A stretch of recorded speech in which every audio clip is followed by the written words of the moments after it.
So what is your name and what grade do you teach? I teach kindergarten. My name is Stephanie Sasick. Awesome. So this interview is going to be about how the pandemic affected your teaching as it digresses. So what is one thing you would tell yourself pre-COVID, knowing what you know now? Knowing what I know now, I would definitely say that preschool is very underrated for how important it is for children to be able to go to preschool. Last year was my first year teaching kindergarten, and prior to that I taught preschool and daycare. But last year, those kindergartners that were coming in, they missed their preschool year because of the pandemic. They were all home or on the computer. And last year, all of the students that we had, they were so low with what they knew coming into kindergarten, they almost weren't ready. So I'm a huge advocate for children being able to go to preschool and having school districts provide preschool for children, because they really need that foundation laid. It's not just playtime, they need that foundation laid. And the pandemic really made it hard. And this year I see a big difference in the children that did go to preschool, how much more prepared they are for kindergarten and ready to go. So it definitely had a big effect on them. Yeah.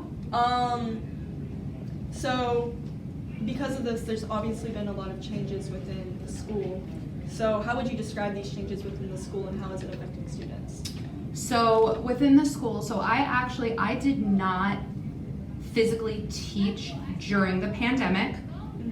At the height of it, when all of the schools were shut down, I was not teaching. I was actually nannying. It worked out pretty well. But when I came down here and I started teaching in the school, the children were in masks. You can definitely see that there's a little bit of a speech delay with a lot of kindergarten students because of the masks, having the masks on. They haven't seen the mouth movements that teachers have made, and just washing your hands so much. These kids are crazy for washing their hands.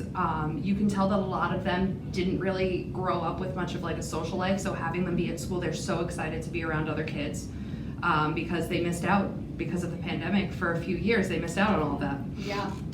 So have you learned anything from virtual learning?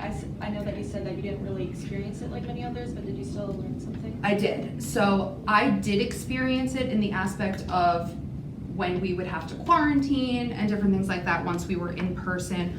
And I learned that it is extremely difficult, and I give any teacher that taught virtually through the pandemic so much credit, and I give the children credit, and I give the parents credit too, because to have to worry about making sure your child's on the computer and all of that, I definitely learned that in-person learning is more beneficial. But it was hard. I only did it for a few days for a week when I was out, here and there, and it was definitely hard. It was definitely hard. Yeah, for everybody. And I think that has changed a lot about the philosophy of teaching. Has that specifically happened to you in a big way? Yeah. I honestly, I give teachers so much more credit now that the pandemic is over. So I've been in the early childhood field since I was 19 years old. I'm 32 now. So it's been about 13 years. I did early childhood, babies, preschool, kindergarten's the oldest I've done.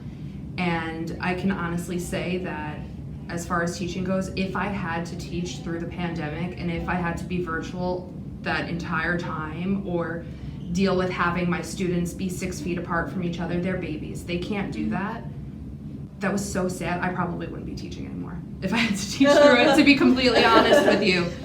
So all of the power to those teachers that did it. Yeah. Awesome. Thank you so much. You're welcome. Yeah. Thank you. What is your name and what grade do you teach? My name is Nicole Atwell, and I teach kindergarten at Steel Creek Preparatory Academy. Yeah, awesome.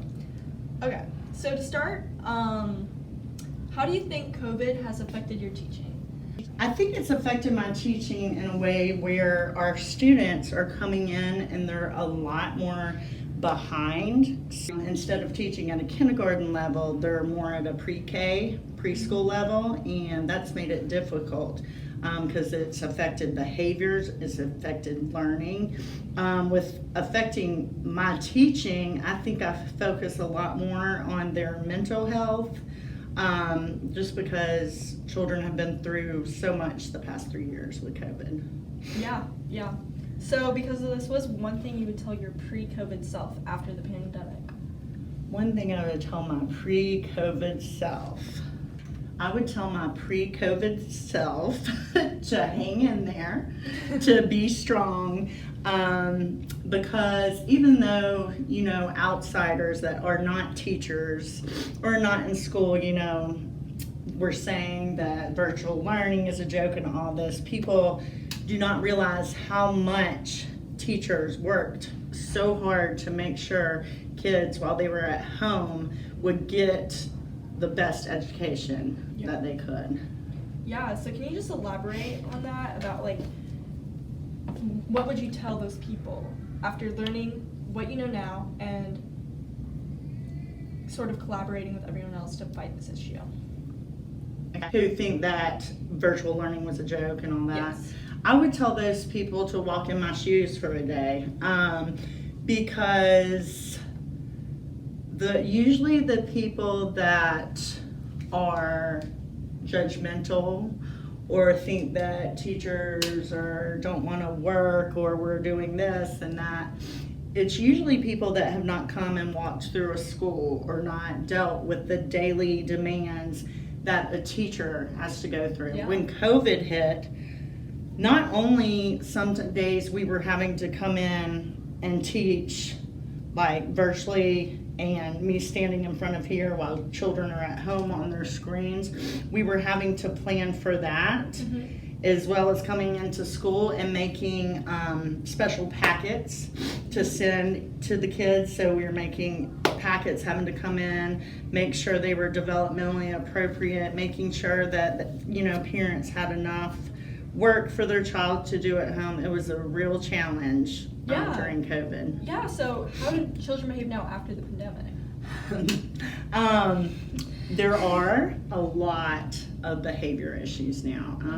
It's almost like, because of some students not being able to go to a school setting, not being around other students, we have a lot of kids getting physical with one another, a lot of meltdowns, and just the maturity level is a lot lower now because of COVID. Yeah. So would you say that things like bullying and attention spans Yes. have become Yes. an issue? Mm-hmm. Yeah. Because of this, do you kind of miss virtual learning? Do you think it was harder or easier? I do not miss virtual learning at all. And if I was told that I had to do virtual learning again, I probably would cry. Yes. It was not fun for me at all, especially our school did hybrid learning for a little bit, which some children were in person. I think CMS did that as well. Some kids were in person, some were at home. So in that situation, if you do have a major behavior problem in your class, you're on film trying to deal with this in your classroom, and you've got families and parents kind of watching this go on, and it was just very challenging. Yes, I do not miss virtual learning at all. So now that we've kind of discussed everything involving the students, how would you describe the changes within the school after COVID? The changes within the school, I see a lot more teachers quitting, getting frustrated, teacher burnout a lot quicker, and I'm not sure why after COVID teaching has become so much harder. There's so many different issues that just have made education harder, more difficult for teachers to stay, especially young teachers, which is sad because we need good young teachers, and I feel like the higher ups need to help us with that. Yeah. So I think the final question that I should ask is, what has changed within your philosophy of teaching after COVID? I think that as far as my philosophy of teaching, I've always wanted to encourage students to do their best, and I have high expectations, but I also realize that a lot of students need a lot more help and a lot more nurturing And I feel like the nurturing and dealing with the mental health issues is way more important right now than if they could write their numbers or letters. These kids have been at home. School is a safe place for a lot of my students, for the demographics that I'm teaching. And some of those kids, safe place, so I focus more on mental health and making sure the child is okay, and then work harder on teaching the academics. Yeah. Awesome. Thank you so much. Thank you. Yeah. What is your name and what grade do you teach? My name is Sharon Hewitt, and I teach kindergarten. Awesome. So obviously there's been a lot of changes within teaching because of the pandemic. So what is one thing that you would tell your pre-COVID self, knowing what you know now? I would tell my pre-COVID self to be prepared for the students that are pandemic babies, to allow myself more time to focus with them because they haven't been in preschool before. Yeah. So can you just dive in deeper with how they behave now after the pandemic? So like, have their attention spans weakened? Has bullying become a greater issue? It's more so they're not socially emotional prepared for school because they missed the whole pre-K, preschool, and so this is actually their first time being in a school with other students. So it's the bullying, the behavior, the academics as well. It is also, like I said, the social emotional part with them yelling and screaming and all of that. Definitely. I can't even imagine that. Yeah, that's yeah. What do you think was the hardest part about teaching virtually, if you did teach virtually? Teaching virtually for as far as with kinder was kind of tough because them being on the other side of the screen at home, sometimes parents weren't paying attention and they would shut it off or they would be yelling and screaming. From what you learned from virtual learning, how has it helped you with in-person learning? In person, it teaches me about all the different aspects, the behaviors, the academic. You can see who's been progressing and who's falling behind because baby parents did not work with them during the pandemic. They just set them in front of a television screen and was like, here you go. And let that teach them when now they're struggling to write their name. Now they're struggling to do video sounds and the actual uppercase and lowercase, just to give you a few examples. Yeah, that's great. So now that we've discussed changes within students, what's some of the changes within the school as a whole? Oh, the school as a whole, as you know, I'm sure, the whole administration team has changed. So with the administration team changing goes teachers and other staff members of the school. So they kind of left and then we got more people, staff members to come in, and then so now they're kind of falling off, but I just think that over time it's just going to take a lot of time. It may not be this year, it may not be next year, but over time we will definitely get better. Yeah. Cool. So for my final question, has your philosophy of teaching changed at all, or has it stayed the same throughout this entire?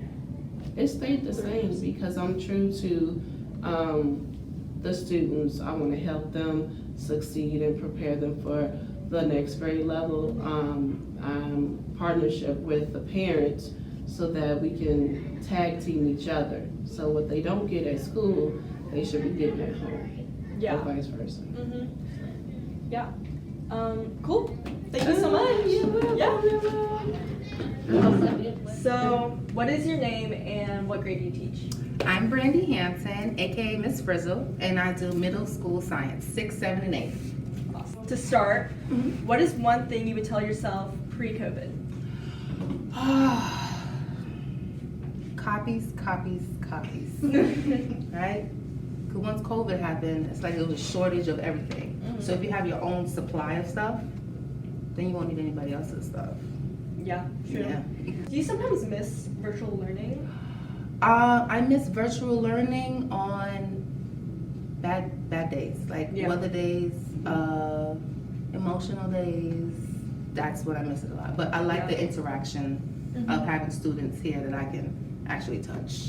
Yeah, so you agree that has its pros and cons? Oh, definitely, Yeah. yes. If we can do virtual a week and in person a week, that would be amazing. Yeah. How would you describe the changes within the school before and after COVID, or if there are any changes at all? So my biggest concern is before COVID, there were way more students. After COVID, everything changed. Everybody's perception of life changed. I can't stand the mask anymore. A positive, everybody is a little more cleansy. So everybody's using hand sanitizer, everybody's washing their hands. So I guess COVID was a plus. Yeah, and a negative. And you're definitely at an advantage too, because you're kind of teaching an older grade. Yeah. So I think they understand like Whoa. hygiene sometimes. Sometimes, right. But you have to think, they're still in 2 years back. Yeah. So technically I might have 8th grade, but they're still in 6th grade mentality. Yeah, in can school. you like deepen their behavior changes? Yes. So because they were home for so long, now they're more lax. So now I have to be more stern when it comes to schoolwork. My lessons now have to be simplified more because the time that they were home, now nobody's pushing them to actually do extracurricular work. Yeah. So now it's like, okay, I'm simplifying it. So something that you should know in 8th grade, now I'm still teaching them 6th and 7th grade terms. Yeah. And So, yeah, that is definitely alarming. Very, Yeah. and 6th grade is worse. So they should have a 6th grade mentality, but they have a 4th. Cool. So what do you think is the hardest part for the kids to learn as they? As a transition from weaning from being away from their parents because you had that long time with them, now being focused on schoolwork on a regular. Because you know it's easier virtual, you can copy and paste everything. Now with textbooks, it's like you actually have to read. So my biggest concern is their ability to read. Really? Yes. That's really interesting because you teach 6th grade and most kids are able to read like, I would say a little bit upper level, Right. like chapter books. But because of the lack of this, and Yes. it kind of Slowly. changed Yep. and It slowed it yeah, it down. slowed down the process Yeah. completely. Yeah. So because of this, how has your philosophy or thinking of teaching changed? Since COVID? Yes. So now I implement more like a word wall.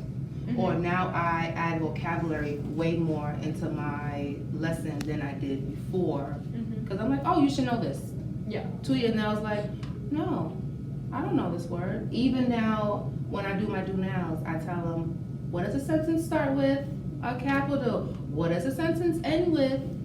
A period or exclamation point. But I'm doing this with 7th graders. And paragraphs. It's like, oh, I can write a paragraph. It's a run-off sentence. So now I'm doing English and science. So literally everything is just like a big old gumbo pot right now. Yeah. So every subject is actually teaching something else because And I'm sure that's like a strain on you with like lesson planning and. yeah, like something simple that I want to do now, or or put some add your assignment on Schoology, or let's do this quizzes. I have to take up the time limit now because everybody gets so anxiety. So I'm like, it's 5 minutes. It's not gonna kill you. But because they're at home taking tests that you can take all day, and now I have a time limit, they get nervous. So now I have to like change what I do, so it accommodates them. But that's better in the long run. Yeah. Yeah. Awesome. Cool. Thank you so much. You're welcome. Bye. State your name and then your influence on the school. Wow. So my name is Darryl Cotton. This is my first year here at Steel Creek Preparatory Academy. My influence on the school, well, I think that my goal, or hopefully of influence, my sphere of influence will be to change the culture to create a more positive atmosphere, and to really collaborate with teachers, staff members, so that we're all on the same page and that we're striving to achieve the mission of the school. So I would say that is my aspirational influence on the school. Yeah. So when did you decide to kind of like implement your influence or change the school after the pandemic? Well, again, this is my first year here. Yeah. So if anything, the pandemic has taught me that the influence of engagement is really important, because people coming out of the pandemic felt a disconnect to schools, to organizations, to churches, where we were pretty much in silos for almost 2 years. And so now there was a need to really engage your stakeholders, and that's trying to create as many initiatives that result in bonding as possible. And so for me, I think that was the most important thing in terms of the engagement of stakeholders and trying to create a sense of community. Yeah. So do you notice any differences with children since they've lived through the pandemic? Yeah, that's a great question. I think the pandemic basically unveiled what was kind of under the surface for a long time, and that is the social-emotional piece. That we live in a time now where people have so much stuff.